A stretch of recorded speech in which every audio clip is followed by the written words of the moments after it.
ಗೊಂಬೆ, ನಿಮ್ಮಮ್ಮನ ಬಾಯಿ ಮುಚ್ಚೋದಕ್ಕೆ ನಿನ್ನೊಬ್ಬಳ ಕೈಯಿಂದನೇ ಸಾಧ್ಯ. ಈ ಪ್ರಪಂಚದಲ್ಲಿ ಬೇರೆ ಯಾರ ಕೈಯಲ್ಲೂ ಸಾಧ್ಯ ಇಲ್ಲ. ಥ್ಯಾಂಕ್ ಯು ಪಾಪ, thank you so much. Okay ಗೊಂಬೆ.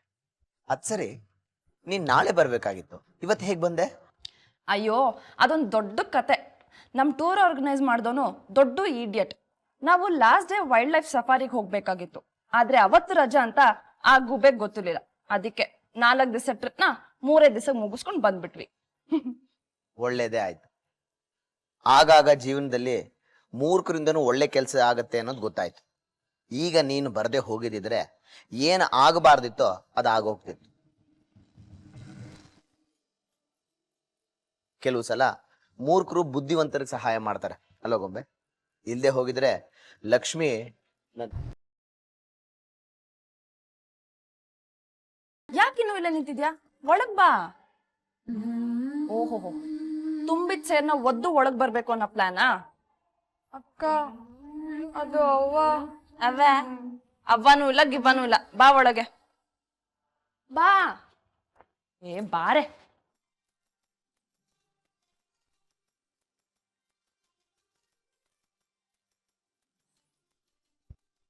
ಈ ಟ್ರಿಪ್ಪು ಬೇಡ, ಈ ಆಯಾಸನೂ ಬೇಡ.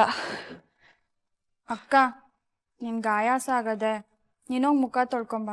ಅಷ್ಟ್ರಾಗ ನಾನು ಜ್ಯೂಸ್ ತಂದು ಕೊಡ್ತೀನಿ. ಚಿನ್ನು, ನಿನ್ ಮುಖ ಹೇಗಿದೆ ಗೊತ್ತಾ? ಇಡೀ ರಾತ್ರಿ ಆ ಬಸ್ ಸ್ಟ್ಯಾಂಡ್ ಅಲ್ಲಿ ಮಲ್ಕೊಂಡು ಸೊಳ್ಳೆ ಕೈನಲ್ಲಿ ಕಚ್ಚಿಸ್ಕೊಂಡು, ಅಬ್ಬಾ, ಈ ನರ್ಕ ಮಾತ್ರ ಯಾರಿಗೂ ಬೇಡ. ಮೊದ್ಲು ನೀನ್ ಹೋಗಿ ರೆಡಿ ಆಗು. ಸರಿ ಅಕ್ಕ. ಲಕ್ಷ್ಮಿ, ನಿನ್ನ ಟೀ ರುಚಿಗೆ ನನ್ನ ನಾಲ್ಗೆ ಗುಲಾಮ ಆಗ್ಬಿಟ್ಟಿದೆ. ನಂಗೊಂದು ಲೋಟ ಪಪ್ಪ. ಬೇಡ, ಒಂದು ಅರ್ಧ ಲೋಟ ಟೀ ಮಾಡ್ಕೊಡ್ತೀಯಾ? ಅಪ್ಪಾಜಿ, ನೀವು ಪೇಪರ್ ಓದಿ ಮುಗಿಸೋದ್ರೊಳಗೆ ನಾನು ಟೀ ತಂದು ಕೊಡ್ತೀನಿ, ಓಕೆನಾ? ಓಕೆ.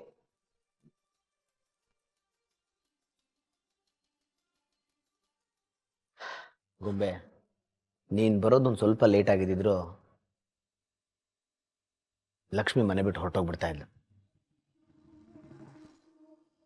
ಈಗಾಗ್ಲೇ ಒಂದ್ಸತಿ ನನ್ನ ತಂಗಿನ ಕಳ್ಕೊಂಡಿದ್ದೀನಿ ಪಪ್ಪ. ದೇವ್ರು 2 ಕೈನಲ್ಲಿ ಕಿತ್ಕೊಂಡು ಬಲ್ಗೈ ಕೊಟ್ಟಿದ್ದಾನೆ. ಮತ್ತೆ ಈ ತಂಗಿನ ಕಳ್ಕೊಳ್ಳೋದಿಕ್ಕೆ ನಾನು ತಯಾರಿಲ್ಲ. ಸರಿ, ನಾನು ಹೋಗ್ಬಿಟ್ಟು ಫ್ರೆಶ್ ಆಗ್ತೀನಿ.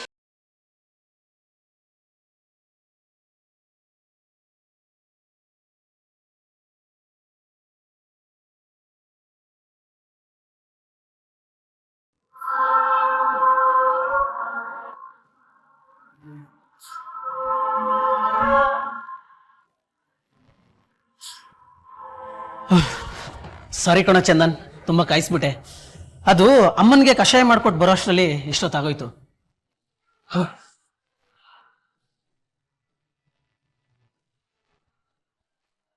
ಯಾಕೋ ಚಂದನ್, ಏನು ಮಾತಾಡ್ತಾ ಇಲ್ಲ? ಮತ್ತೆ ಹೇಳೋ ಬೇಡವೋ ಅಂತ ಯೋಚನೆ ಮಾಡ್ತಾ ಇದೆಯಾ?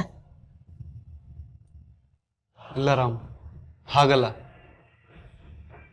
ಈ ವಿಷಯನ ಹೇಗೆ ಹೇಳಲಿ, ಎಲ್ಲಿಂದ ಶುರು ಮಾಡಲಿ ಅಂತ ಗೊತ್ತಾಗ್ತಿಲ್ಲ. ಹೇಗಾದರೂ ಸರಿ, ಎಲ್ಲಿಂದ ಆದರೂ ಸರಿ, ನಿನ್ನ ಸಮಸ್ಯೆ ಏನು ಅಂತ ಹೇಳು ಚಂದನ್. ನಿನ್ನ ಮನಸ್ಸಿಗೆ, ನಿನ್ನ ಸಮಸ್ಯೆಗೆ ಏನಾದರೂ ಒಂದು ಪರಿಹಾರ ಇದ್ದೇ ಇದೆ ಅಂತ ನನ್ನ ಮನಸ್ಸು ಹೇಳ್ತಾ ಇದೆ. ರಾಮ್, ಈಗಲೂ ಹೇಳ್ತಾ ಇದ್ದೀನಿ, ಯಾರಿಗೂ ಯಾವ ಕಾರಣಕ್ಕೂ ಎಂಥ ಪರಿಸ್ಥಿತಿಲೂ ಹೇಳ್ಬಾರ್ದು. ನೀನ್ ಋಣ ನನ್ನ ಮೇಲೆ ಇರೋವರೆಗೂ ನೀನು ಹೇಳೋದನ್ನ ನಾನು ಯಾರಿಗೂ ಹೇಳಲ್ಲ ಚಂದನ್. ನಿನಗೆ ನೆನ್ಪಿದ್ಯಾ ರಾಮ್, ಅಮ್ಮಂಗೆ ಹುಷಾರಿಲ್ದೇ ಇರ್ಬೇಕಾದ್ರೆ ಹರಕೆ ತೀರ್ಸಕ್ಕೆ ಅಂತ ಅಮ್ಮನ ಬದಲು ನಾನು ದೇವಸ್ಥಾನಕ್ಕೆ ಹೋಗಿದ್ದೆ. ಗೊತ್ತಿದೆ, ನೆನಪಿದೆ. ಹೋಗಲ್ಲ ಹೋಗಲ್ಲ ಅಂತಿದ್ದವನು ಗೋಳಾಡ್ಕೊಂಡು ಹೋದಿಲ್ಲ. ಹೋಗ್ಬಾರ್ದಿತ್ತು ರಾಮ್, ನಾನು ಅಲ್ಲಿಗೆ ಹೋಗ್ಲೇಬಾರ್ದಾಗಿತ್ತು. ತಪ್ಪಾಯ್ತು. ನನ್ನ ಜೀವನದಲ್ಲಿ ನಾನು ಮಾಡಿದ ಮೊದಲನೇ ದೊಡ್ಡ ತಪ್ಪದು. ಯಾಕೆ? ದೇವಸ್ಥಾನದಲ್ಲಿ ಏನಾಯ್ತು?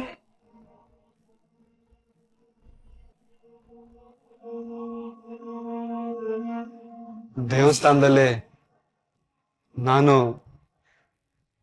ಒಂದು ಹುಡುಗಿಗೆ ತಾಳಿ ಕಟ್ಬಿಟ್ಟೆರ.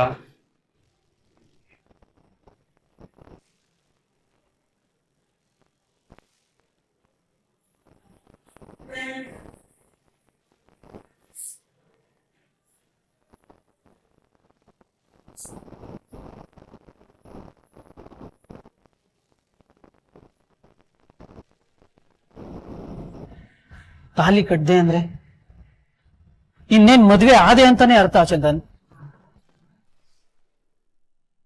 ಹೋಗ್ಲಿ, ಯಾರಿಗೆ ತಾಲಿ ಕಟ್ದೆ ಹೇಳು? ನನಗೆ ಗೊತ್ತಿಲ್ಲ ರಾಮ್. ಆ ದೇವಸ್ಥಾನಕ್ಕೆ ಹೋದಾಗ ಅಲ್ಲೊಂದು ಮದ್ವೆ ನಡೀತಾ ಇತ್ತು. ಬಿಡಪ್ಪ, ನೀ ಏನಾರ ಹೇಳು, ಆ ದ್ಯಾವ್ರೇ ನಿನ್ನ ನಮ್ ಲಚ್ಚಿನ ಕಾಪಾಡಕ್ಕೆ ಅಂತ ಕಳಿಸವ್ನೆ. ಹೆಂಗಾರ ಮಾಡಿ ನನ್ ಮೊಮ್ಮಗಳಿಗೆ ಬಾಳ್ ಕೊಡಪ್ಪ. ನನ್ ತಂಗಿ ಜೀವ ಉಳ್ಸಕ್ಕೆ ಅವಳನ್ನ ಲಗ್ನ ಅಂತ ಆಗಿ ಈ ನರಕದಿಂದ ಕರ್ಕೊಂಡು ನಿನ್ ಕಾಲಿಗೆ ಬೀಳ್ತೀನಪ್ಪ.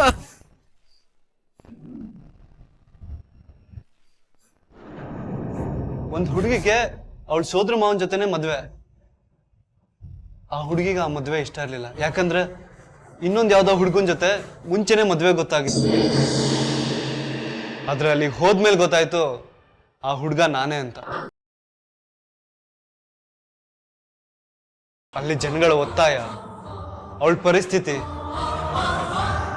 ಆ ಸನ್ನಿವೇಶಗಳಿಂದ ನಾನು ತಾಲಿ ಕಟ್ಬೇಕಾಗಿ ಬಂತು. ಇಲ್ಲ ಚಂದನ್, ನಿನ್ ಮಾತು ನಾನು ನಂಬೋಕ್ ಆಗ್ತಾ ಇಲ್ಲ.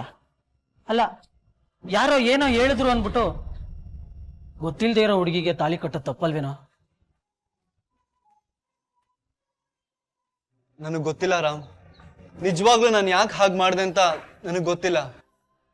ಆ ಹುಡುಗಿ ಬಾಳ್ ಹಾಳಾಗ್ಬಾರ್ದು, ಆ ಹುಡುಗಿ ಜೀವನಕ್ಕೆ ಒಂದ್ ದಾರಿ ತೋರಿಸ್ಬೇಕು ಅಂತ ಮಾಡ್ದೆ.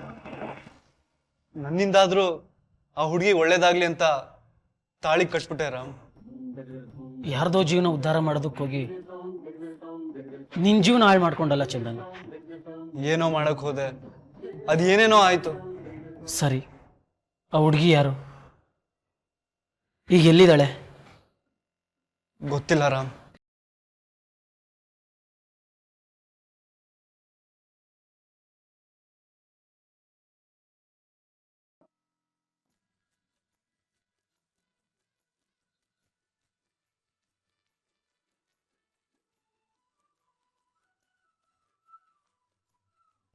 ಚಿನ್ನು, ಅಕ್ಕ, ನಿಂತಾವನೆ ಬರ್ಬೇಕು ಅಂತಿದ್ದೆ.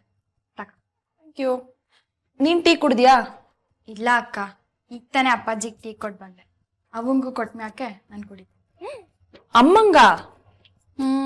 ಅಮ್ಮಂಗೆ ನಿನ್ ಮೇಲೆ ತುಂಬಾ ಕೋಪ ಬಂದಿದೆ. ಅಮ್ಮನ್ ಕೋಪ ಕಡಿಮೆ ಆಗೋವರೆಗೂ ಅವಳ ಕಣ್ಣಗ್ ಸುಳಿಬೇಡ, ಅರ್ಥ ಆಯ್ತಾ? ಅವಂಗೆ ಕೋಪ ಬಂದದೆ ಅಂತ ನಂಗೆ ಗೊತ್ತು, ಅದಕ್ಕೆ ನಾನೇ ಕಾರಣ ಅಂತನೂ ಗೊತ್ತು. ಅದಕ್ಕೆ ಟೀ ಕೊಟ್ಟು ಕ್ಷಮೆ ಕೇಳ್ಕೊಂಬರ್ತೀನಿ. ಚಿನ್ನು, ನೀನ್ ಶುದ್ಧ ಪೆದ್ದಿ ಕಣೆ. ನೋಡು, ನಮ್ಮಮ್ಮ ಏನು ಅಂತ ನಿನಗಿಂತ ಚೆನ್ನಾಗಿ ನನಗ್ ಗೊತ್ತು. ನೀನೇನಾದ್ರೂ ಇವಾಗ ಹೋಗಿ ಸಾರಿ ಕೇಳಿದ್ಯೋ, ನಿನ್ ಜನ್ಮ ಜಾಲಾಡ್ಬಿಡ್ತಾಳೆ. ಸರಿ, ಟೀ ಕೊಡು, ನಾನೇ ಹೋಗ್ಬಿಟ್ಟು ಕೊಟ್ಬಿಟ್ಟು ಬರ್ತೀನಿ. ಅಲ್ಲಿ ತನಕ ನೀನ್ ಇಲ್ಲೇ ಇರು, ಓಕೆನಾ? ಇಲ್ಲ ಅಕ್ಕ, ಅವಾಗ ನಾನೇ ಟೀ ತಗೊಂಡೋಗಿ ಕೊಡ್ತೀನಿ. ಅವ್ವ ಬೈದ್ರೂ ಪರವಾಗಿಲ್ಲ, ಒಂದೇಟ್ ಹೊಡೆದ್ರೂ ಪರವಾಗಿಲ್ಲ. ಬೈಯೋದು ಅವ್ವ ತಾನೇ. ನಾನು ಸುಳ್ಳು ಹೇಳ್ಬಾರ್ದಾಗಿತ್ತು, ಹೇಳ್ಬಿಟ್ಟೆ. ಮಕ್ಕಳು ತಪ್ಪು ಮಾಡಿದಾಗ ಅವ್ವ ಬೈಲೇಬೇಕಲ್ವಾ? ಬೇಡ ಚಿನ್ನು, ನಾನು ಹೇಳಿದ ಮಾತು ಕೇಳು. ಅಮ್ಮನ ಕೋಪ ಕಡಿಮೆ ಆದ್ಮೇಲೆ ಹೋಗಿ ಕೊಡುವಂತೆ. ಇವಾಗ ಏನಾದ್ರೂ ಹೋದ್ಯೋ ನಿನಗ್ ಪೂಜೆ ಕಾದಿದೆ. ನಾನು ಹೋಗಿ ಸಾರಿ ಕೇಳಿದ್ರೆ, ಇನ್ಮೇಕ್ ಯಾವತ್ತೂ ಸುಳ್ಳು ಹೇಳಕ್ಕಿಲ್ಲ ಅಂತ ಸತ್ಯ ಮಾಡಿದ್ರೆ ಅವನ ಕೋಪ ಕಡಿಮೆ ಆಯ್ತದೆ. ಸರಿ ಬಿಡು. ಅಮ್ಮನ ಹತ್ರ ಬೈಗುಳ ತಿನ್ಬೇಕು ಅಂತ ನಿನ್ ಹಣೆನಲ್ಲಿ ಬರ್ದಿದ್ರೆ ನಾನೇನು ಮಾಡೋದಿಕ್ಕಾಗಲ್ಲ. All the best. ಸರಿ ಅಕ್ಕ. ಏನ್ ಸರಿ ಅಕ್ಕ? ಥ್ಯಾಂಕ್ ಯು ಅಂತ ಹೇಳ್ಬೇಕು. 3 ದಿನ ಮನೇಲಿಲ್ಲ ಅಂದ್ರೆ ಎಲ್ಲ ಮರ್ತ್ಬಿಡ್ತೀಯಾ? ಥ್ಯಾಂಕ್ ಯು ಅಂತ ಹೇಳು.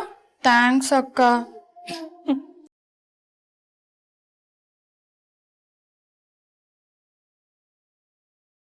ಶ್ರುತಿ ಜೊತೆ ಫೋನಲ್ಲಿ ಮಾತಾಡ್ ಬರೋಷ್ರಲ್ಲಿ ಅವಳಲ್ಲಿಂದ ಹೊರಟೋಗಿದ್ಲು ರಾಮ್.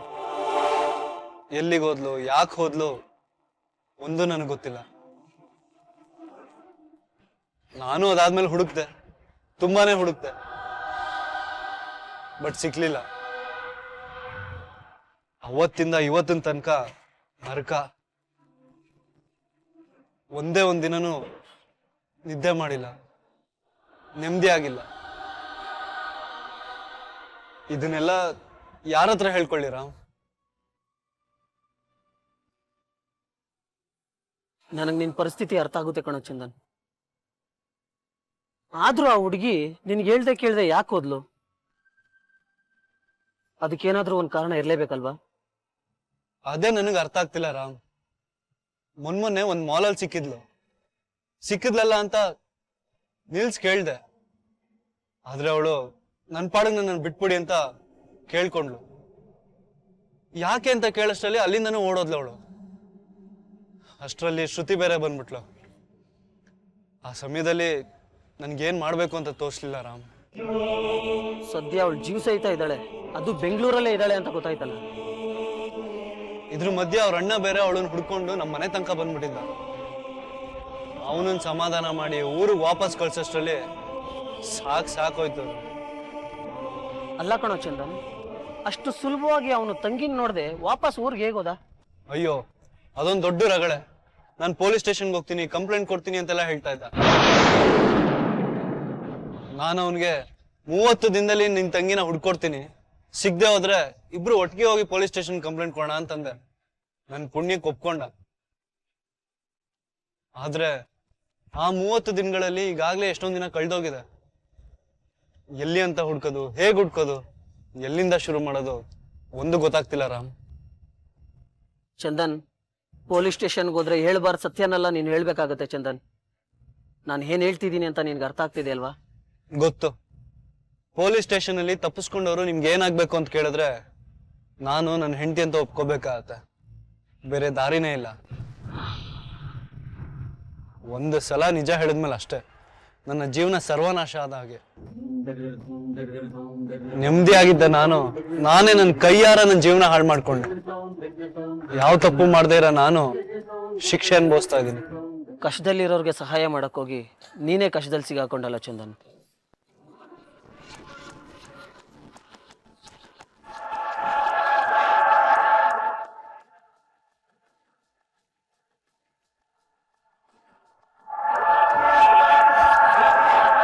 ಅವರೇ ಟೀ ತಕೊಳ್ಳಿ.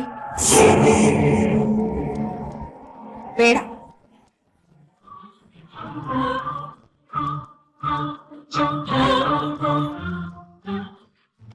ಅವ್ವ, ನಾನು ನಿಜವಾಗ್ಲೂ ತಪ್ಪು ಮಾಡೀವಿ. ಇದು ಒಂದ್ಕಿತ ನನಗೆ ಕ್ಷಮಿಸ್ಬಿಡವ. ದ್ಯಾವ್ರಾಣೆಗೂ ಇನ್ಮೇಲೆ ಯಾವತ್ತೂ ನಾನು ತಪ್ಪು ಮಾಡೋಕ್ಕಿಲ್ಲ. ನಾನು ಕ್ಷಮಿಸಿ ಏನಾಗಬೇಕಾಗಿದೆ? ನಿನಗೆ ಅದರ ಅಗತ್ಯ ಇಲ್ಲ. ಗೊಂಬೆ ಎಲ್ಲಿವರೆಗೂ ನಿನ್ನ ಕಾಪಾಡ್ತಾಳೋ, ಎಲ್ಲಿವರೆಗೂ ನಿನ್ ಪರ ಇರ್ತಾಳೋ, ಅಲ್ಲಿವರೆಗೂ ನೀನ್ ಈ ಮನೇಲಿ ಸಂತೋಷವಾಗಿ ನೆಮ್ಮದಿಯಾಗಿರಬಹುದು. ಅವರೇ, ನೀವು ಕೋಪ ಮಾಡ್ಕೊಂಡಿದ್ದೀರಿ, ನಾನು ಹೆಂಗೆ ಆರಾಮಾಗಿರೋಕ್ಕಾಯ್ತದೆ? ತಪ್ಪಾಯ್ತು ಅವರೇ, ನಂಗೆ ಗೊತ್ತು ನಾನು ತಪ್ಪು ಮಾಡೀವ್ನಿ ಅಂತ. ಬೇಕಾದ್ರೆ ನಾನು 100 ಸಲ ಸಾರಿ ಕೇಳ್ತೀನಿ. ಟೀ ಕುಡಿಯೋಕ್ಕಿಲ್ಲ ಅಂತ ಮಾತ್ರ ಅನ್ಬೇಡಿ ಅವರೇ.